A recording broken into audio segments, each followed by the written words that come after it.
Sino po maaaring mamuna sa ating panalangin? Sige po, Ginoong Manabes. Sa ngalan ng Anak ng Espiritu Santo. Maraming salamat po sa araw at kahit na pinagkaloob po sa bawat isa sa aming kariniwan. Pususin niyo po ang bawat isa na karunungan na nagmumula sa iyo. Walang hanggang pasasalamat. Sa Pang-Bautista de la Salle. ipanalangin ang Jesus, manahin ka sa aming puso. pagpakailanman. Ayan. At ngayon, simulan na natin. At para naman sa ating paunang gawain, kumustahan muna tayo. Kumusta naman ang buhay? Bait ang pito?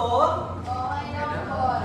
Ayan, mabuti. Isang maaliwalas pakinggan, ano, na nasa mabuting kalagayan ng bawat isa sa ating na narito ngayon. At bago tayo magsimula sa ating talakayan sa araw na ito, ay tanawin na natin ang iba. Meron bang mga absent sa inyong mga katabi? Wala po. Mabuti. At walang mga iba. Nang sa gayon ay ma-absorb natin lahat ng mga impormasyon. At sana may matutunan tayo sa pagtatapos ng araw na ito. At bago tayo magsimula, maaari bang pakitignan muna kung may mga kalat sa ilalim ng inyong mga upuan? Ayan. Maraming salamat po. At ngayon, itumukaw na tayo sa balitaan. Sino ba ang naka-assign ngayon? Pinipining ni ikaw ba? Maaari ka po pumunta sa unahan upang ipakita ang balita mo sa araw na ito. Maraming salamat, pinipining ni. At ngayon ay isang magandang balita, isang nakakalungkot na balita, no? Na tila ba parang sunod-sunod ang mga aksidenteng nangyayari sa Pilipinas. Ano? At isang paalala sa inyo na sa inyong mga mag-aaral na sa inyong pagbiyahe ay mag-iingat palagi. Maraming salamat, Pinipining. At ngayon ay magkaroon muna tayo ng kaunting balik-tanaw sa kung ano ba ang napag-aralan. Noong nakaraan, nag-substitute si Pinipining Estudillo sa inyo sapagkat nagkasakit kasi si Sir noong nakaraan ano? So ano nga ba ang dalawang bansa? Ano? Pinaliwanag niya ang dalawang tao na nagkukumpetensya sa pag-ikot at patunayan sa mundo at sa tao na bilog ang mundo. Ano nga ulit bansa ito? Ito ang katanungan. Pasensya na. Alin dalawang bansa ang muna sa ekspedisyon noong ika-5 at ika-16 na siglo? Sige, binibindi. Portugal at Spain. Ayan, ang galing. Bigyan natin siya ng dalawang bansa. Ayan, tama, ano? So, ang Portugal at Spain, ang dalawang bansa na natagisan noong ika-5 at ika-16 na siglo. At pangalawang tanong, ano ang mga pangunahing dahilan ng mga kanluranin upang tumungo sa Asya? Meron bang nakakaalala ng aralin ito? Meron po ba? Mukhang wala. Sa paglalagom, meron silang tatlong bagay na kanilang ikinalat sa kabilang bahagi ng daigdig dahil nga sila ay mga kanluranin. Tayo ng mga Asyano ang tinatawag ng mga tao sa silangan. At meron tatlo. Muna, sinong nakakaalala ng 3Gs? God, Gold, and Glory. So, yan sa madaling silita, pinakalan nila ang religion. Dahil isang dahilan kung bakit karamihan ng mga Pilipino ay mga Katoliko. Tama? At ang mga kalakal o produkto. At pangatlo, ang pinakamahalaga sa lahat ay ang kanilang influensya. At bago tayo tumungo sa ating talakayan, ay magkaroon muna tayo ng maikling gawain. Ito ay tinawag na Punan Mo Ko, baby. So, meron akong tatlong larawan dyan. Actually, 12 na larawan yan. Nagigrupo ko sa 4. At yung 4 na yan ay may karampatang mga salita na sumasagisag sa bawat tatlong grupo ng mga larawan na nasa ating Manila paper. At sino mo ang maaaring mag-participate? Ginoong Colabres, gusto mo bang tumayo at ibigay sa amin ang mga gusto mong sagutan? Ako rin po. Gusto mo rin, binibigay ito ang mga ibibigay. Yan ay binubuo ang unang larawan, ay binubuo ng 4 na letra. Dito po, ito ang pangalawang larawan, bubuoin mo. Ang tatlong grupo ng larawan niyan, ay siyang magbibigay sa atin ng kaunting pagtanaw sa kung ano ba ang i-discuss natin mamaya. Sino pa po ang maaari para sa isa pang larawan? Binibining ni, maaari ka ba?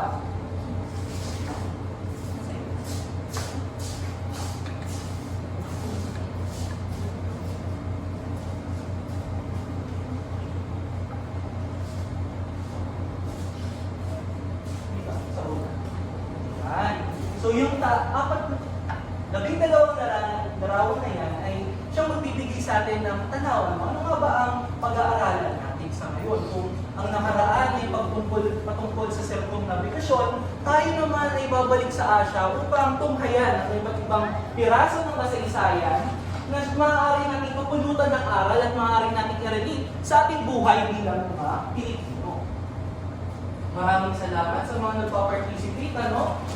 Paalala lamang sa mga hindi pa nakakakuha ng mga recitation points, hinihikayat kayo ng inyong guro na mag-participate sapagkat itong mga nag-participate natin mga kamag-aral, ibibigyan natin ng 2 points. Ayan, palakpakan natin sila. Ayan.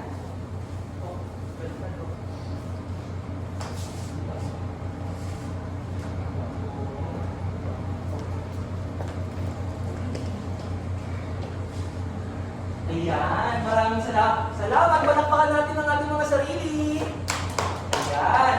At itong mga words na to, ang mga salitang ito, ito yung mga pag-aaralan natin. Ano? Ang una, ano ba yung nakikita natin? Meron isang taong naninigarilyo. Ano kaya ang sinisigarilyo niya? No? Ang sa tingin ni, binibili ni, ay ito ay oyog. Mamaya, tunghayan natin kung ito ba ay oyog. At pangalawa ay Britanya, ano? Dahil ano-ano ba mga bumubong larawan? Mga picture ng bus. Kilala niyo ba itong babae nito? Diba? Mahusay, ano? Kilala, ano? At ito, sa pangatlong grupo ng mga larawan ay ang mga panda. So, tama, ano? Britanya at China. Sir, ano bang pag-uusapan natin ngayon? Ngayon, ang pag-uusapan natin ay ang opium war. So, mamaya alamin natin, sir, ano ba yung opium? Ano ba yung opio? Isa lang ba yan? Alamin natin yan. At bakit nagkaroon ng digmaan?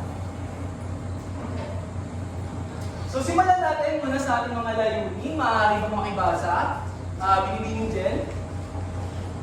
Nakakakilala ng mga pagkakaiba sa mga transformasyon at impluwensyang kaluranis sa mga kolonyang bansa, sila, Asya o China, na pagtitimbang ang mga mabuti at hindi mabuting dulot ng una at ikalawang digma ang opyo sa kaisipan at lipunan ng China at nakayayari ng din upang ipakita ang mga pagkakatulad at pagkakaiba ng una at ikalawang digma ang opyo sa China. Ayan, maraming salamat. No? Mahalaga na malaman natin ang layunin sapagkat ito ang inaasahan nating matamo sa pagtatapos ng ating klase mamaya.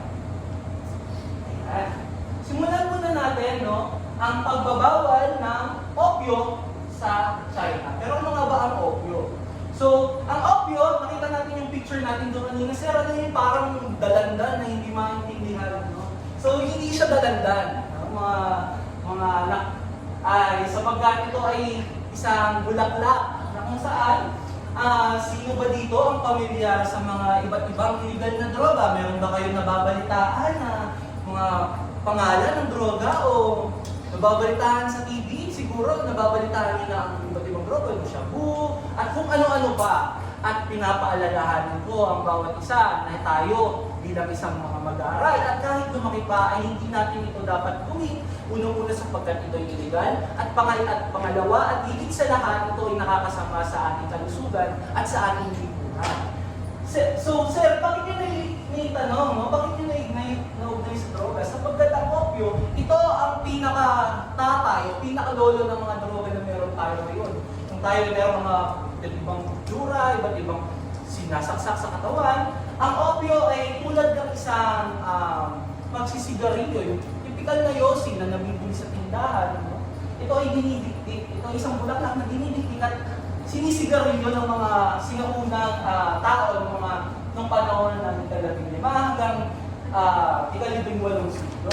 Nagsimula itong itanim sa Mediterranean noong 5000 BC at dahil sa kalakalan ay napunta sa iba't ibang bahagi ng mundo. Ayan. Karaniwang paggamit nito ay sa pamamagitan ng paninigarilyo at pag-iib. So parang merong pipe na ginagamit sila at ang epektong na ibibigay sa kanila ay sa una ay binibigyan sila ng parang panandali ang enerhiya at kalauna naman ay kumakalma sila. No? So ito ay hindi iba sa mga epektong na idudulot ng mga makabagong droga natin sa ngayon. So bakit pinagbawal ang opyo sa China? So natatandaan natin na nagkaroon ng iba't ibang ekspedisyon ng mga bansa. No? Ang Espanya ay nagpadala ng ekspedisyon, nasakop ang Pilipinas, ang Portugal ay nagkaroon din, nagpadala ng ekspedisyon. Sapagkat itong mga kanlagaling na to ay meron silang tinatawag na imperialismo na kung saan meron silang objektibo o objective na makasakop at maibigay ang influensya sa mga bansa sa iba't ibang bahagi ng mundo, hindi lang ito sa Asia. At dito sa China, ang Great Britain ay nasakop isang bahagi ng India. So, noong ika-17 siglo, nagsimulang tumaas ang impluwensya ng isang kumpanya ng tinawag ng British East India, at doon ay nagsimula sila magtanim ng opyo dahil mataas ang potential nito, mataas ang value na kaya ibigay nito, na nagdulot ng magandang ekonomiya sa Britanya. Yun na nga, sapagkat masamang epekto ang ibibigay ng opyo, no? Ito ay droga, nakakasira, nagbibigay ng katamaran sa mga pangkaraniwang mamamayan, at naipupuslit kasi ito ng mga Briton sa loob ng China. So, nagdulot ng malaking suliranin sa sosyo-politikal at pagbaba ng produksyon. Tulad ngayon, sa Pilipinas, ano ba ang direktang epekto nito, no? Sino ba ang nakakakita ng mga kaganapan sa paligid noong mga nakakaraang taon? Meron ba? Mga mag-aaral, meron ba mga nakakaalala kung anong nangyayari sa ating paligid? Opo. Ano po ba ang nangyayari sa paligid? May droga po ba? Opo. Yan. So, kahit sa noon pa man, sa China, ay meron na rin silang ganung problema na kinaharap rin ng ating lipunan sa kasalukuyan. So, pinagbawal ito ng Dynastiyang Qing noong 796 at tuluyang pinatigil ang kalakalan noong 1799. Bagamat dahil na sa iba't ibang kaparaanan ng mga Briton, ay nakakagawa pa rin sila ng paraan para ipasok ang opyo sa kalupaan ng China at tulad pa rin nagkakaroon ng access ang mga pangkaraniwang mamamayan ng China. At ayan na nga, nagsimula na ang unang digmaan ng opyo. Paano nga ba ito nagsimula? Hindi ay makikisuyo na lamang na tanggalin. Maraming salamat. At ayan, noong 1839, dahil na sa ulit-ulit na pagpapasok ng opyo, maaari bang makibasa? Binibining ni? Nasakat ng China ang humigit kumulang 20,000 o katumbas ng Sa libo, dapat na raang tonelada, ng opyo sa isang modela sa kanton. So ito ay hindi na bago sa makabagong lipunan. Meron na tayong tinatawag ng Bureau of Customs. So noon din, kahit ang mga gobyerno na namamahala noong mga sinuunang panahon sa iba't ibang bansa, ay meron na rin silang ganoong kaparaanan. At nasabat ng gobyerno ng China ang 1,400 tonelada. So napakabigat na ito, napakarami. At I'm pretty sure na yung mga carrier ng mga dinadala ng truck, isang puno kung kukumpara natin, o baka 11,400 puno ng ganoon. So mas lalong nagiging ang tensyon. So itong 1,400 tonelada, ipinuslit ito ng Great Britain sa madaling salita. At mas lalo pang nagiging, syempre, bilang isang bansa, aalma ka. Sapagkat tiligan, masyado nang malaki ang epekto ng droga sa lipunan ng China noong mga panahon iyan. At mas lalo pang nagiging ito nang mapatay ng dalawang lasing na Briton ang isang Chino. So yung kwento dyan, nalalakad si isang villager, at napagtripan ng dalawang lasing dahil na nagkakaroon ng mga kalakalan hindi na bago sa lupain ng China ang mga Briton. So, napagtripan ng isang Chino na baril, napagtripan at nagkaroon ng bulok. Bakit sir? Ano ba nangyari? Hindi kasi pinayagan ng gobyerno ng Britanya na litisin sa ilalim ng hukuman ng China ang pumatay sa isang Chino. At dyan na formal na nagsimula ang unang digmaang opyo. Noong 1840, nagpadala ng mukbang ekspedisyon ng Britanya sa Hong Kong. Sino dito ang nakarating na sa Hong Kong? Meron ba gusto makarating sa Hong Kong? Ayan, ako rin, binibinigyan. Ano bang meron sa Hong Kong? Ano bang meron sa Hong Kong? Disneyland, ayan, no? So, isipin natin, 18 at 4 na po, anong panahon na ngayon? Higit 100 taon, o 2 taon na nakalipas, ay meron na tayo mga ganyan. Pero dati, ito ay isang pagkaraniwan na parte ng lupa, no? So, pinasak ng barko ang Britanya, ang harang sa bunganga ng Pearl River sa Hong Kong. At syempre, bilang depensa, no? Nagkaroon ng iba't ibang labanan sa estuaryo o sa bunganga ng ilog na malapit.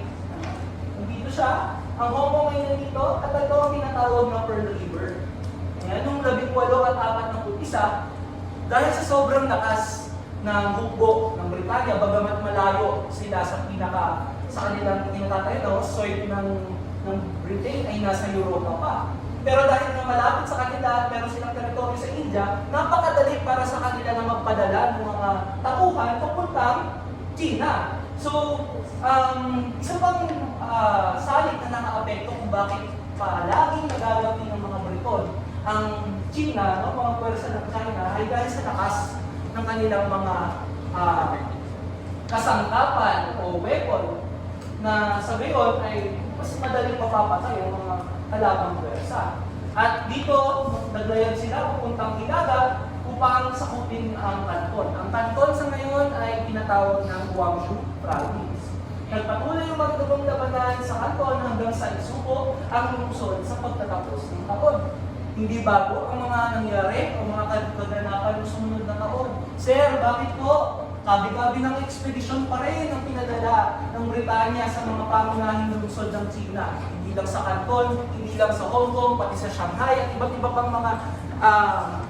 pang mga lungsod, primaryang lungsod. At halos pare-parehas ang naging resulta ng labanan. Sino ang nananalo? Ang China ba? Nandito pa po ba kayo, mga mag-aaral? Okay. Sino ang nananalo palagi? Ang Britanya. Okay. So, dahil nga malakas ang kanilang mga armas, sa kabila ng pilit na pagdepensa ng mga sundalong Chino, hindi ito umobra sa malakas at higit na makabagong armas ng Brito. Kung hindi maalis sa inyong mga isipan na itong mga panahon ito, 18 hanggang 19, at kahit hanggang ngayon, napakalakas ng hukbong pandagat ng Britanya. Napasakamay ng Britanya ang aking kasabay ang pagtatapos ng digmaan. So anong kinahinatnan? Anong kinahinatnan? Ang tigpong ng digmaan? Noong 1843, ayan, nagkaroon na ng Treaty of Nanjing. Binibini na riyan na maaari mong makibasa kung ano ang nilalaman ng Treaty of Nanjing. Ang pagbabayad ng China sa Britanya kaugnay ng pinsalang dinulot nila. Pangalawa, naging kolonya ng Britanya ang Hong Kong. Ikatlo, pagtatag ng 5 karagdagang port sa iba't ibang lungsod ng China.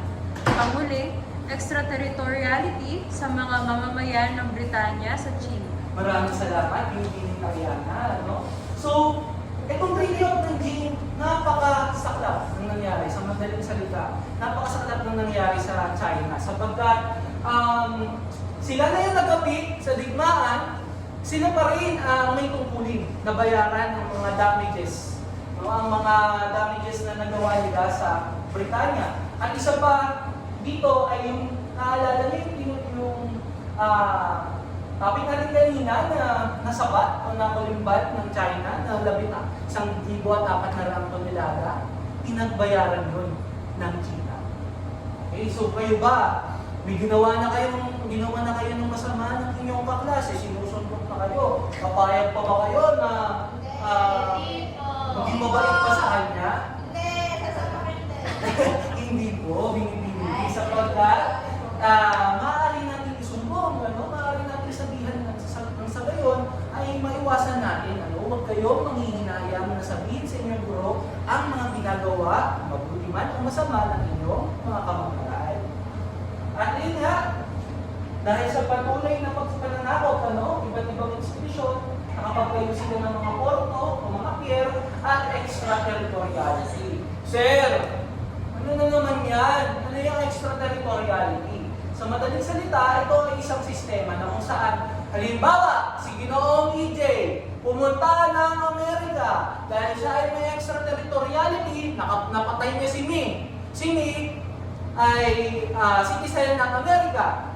Dahil napatay niya si Nick, may extraterritoriality si Kuya EJ, hindi siya pwedeng kasuhan, hindi siya pwedeng hatulan sa hukuman ng Amerika. Dahil si EJ ay taga-Pilipinas, sa Pilipinas lamang siya pwedeng nagpisil.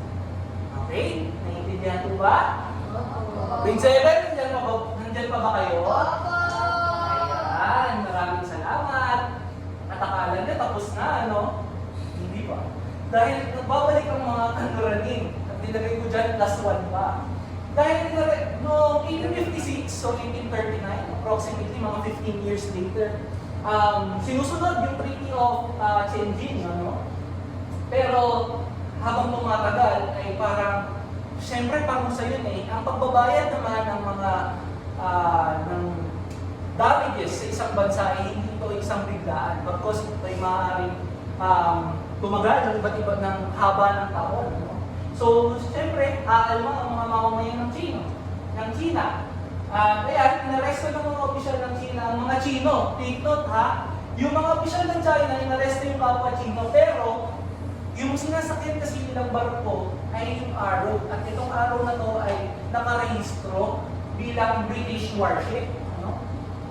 At isa pa, binitay ang isang Pranses na misyonaryo sa China noong 1856. Dahil kung hindi maalis ninyong kalaman, ang China kasi ay sarado pa ng mga panahon ito sa pag-introduce ng mga panibagong religion. Sila ay strict sa kanilang mga sa kanilang kultura at hindi na bago ang mga pagpaslang sa mga misyonaryo. At ayun, sa panibago naman, nagkaroon ng pagkakataon upang makabalik ang mga kanuranin. At alam niyo na kung ano nangyari, ikalawang digmaan Tokyo. So nagapi ang mga Chino sa unang digmaan. Tingnan natin kung mababaliktad ba sa ikalawang digmaan. Noong 1856, ito ang ikalawang digmaan Tokyo tumagalulit ng 4 na taon. Noong 1856, sumabi ang Pransya sa Britanya upang magpadala muli ng mga hukbong sandatahan sa China. So dahil nga napatay ang kanilang isa sa kanilang mga misyonaryo, nagkaroon ng dahilan ang mga mamamayan ng Pransya o Pransya na makapagpadala ng ekspedisyon. At sa madaling salita, dahil nga ang konsepto ng imperialismo ay magkaroon ng bagong kolonya sa ibang bahagi ng mundo, may kakayahan sila na maka-exploit, makuha yung mga resources ng sasakupin nilang bansa. Yan ang parang parimaring dahilan. Bakit nagpadala ng ekspedisyon ng France sa China? At nagsimula naman ng tensyon dahil binomba ng hukbong Britanya ang Canton at muling sumiklap ang bakbakan ng dalawang hukbo. Itong dalawang hukbo, ibig sabihin ko dito hindi lamang Britain versus China, sapagkat kaalit na rin dito ng mga panahon ito ang mga hukbo ng France. So ano pa nangyari? Noong 1857, napatuloy ang operasyong militar ng mga Briton. Hindi ganun pa rin. Muling may mga kabi-kabi lang ng mga pananakop.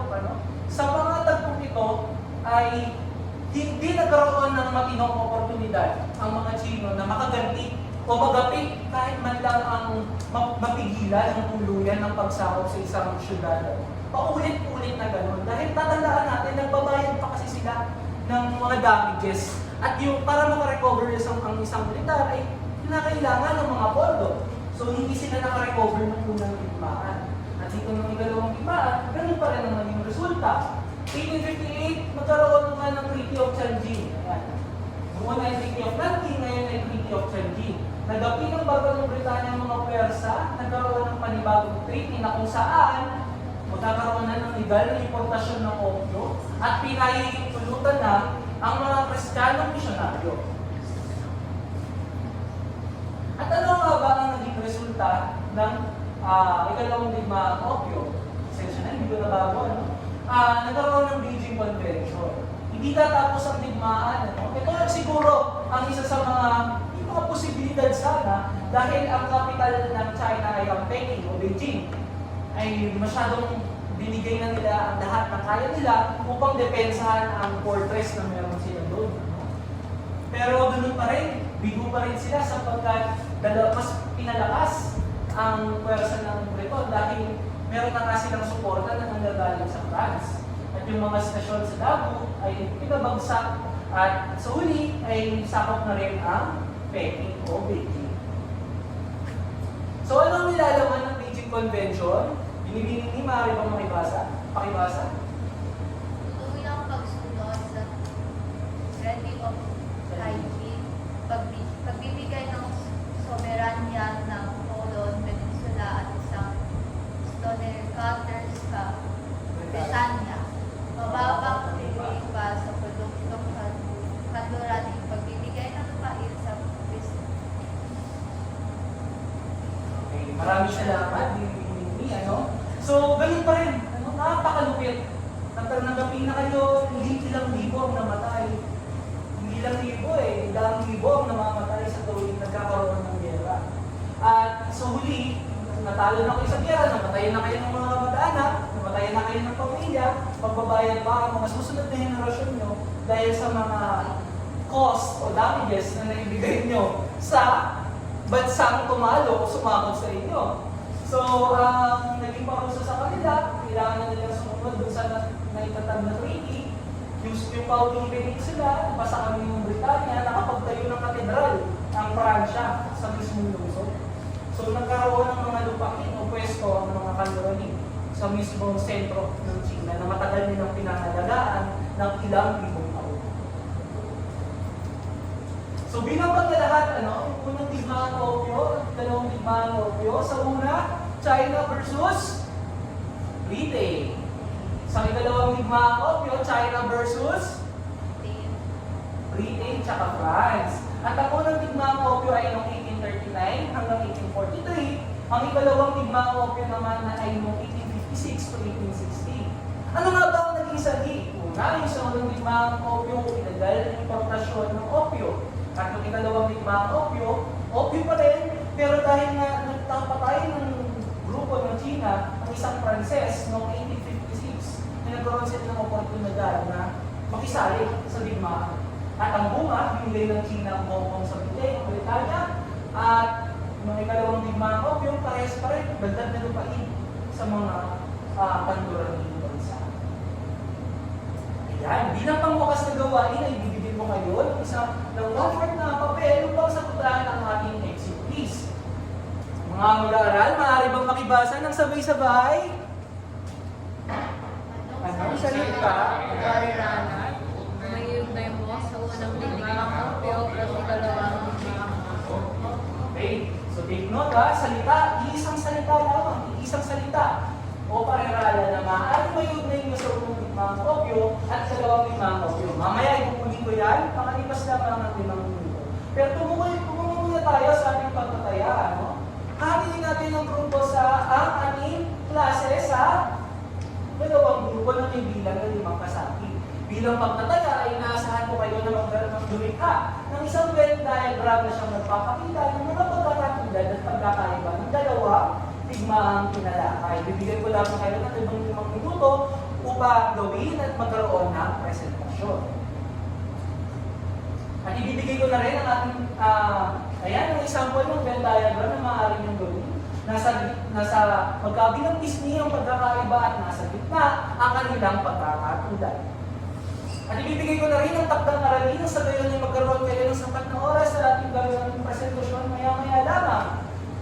At ito ay mapasa natin sa susunod nating pagkikita, Ang ating takdang aralin ay maghahanda lang kayo sa susunod na aralin sapagkat magkakaroon kayo ng may pananalaksik lamang patungkol sa rebellion Taiping at rebellion Bagsak sa China.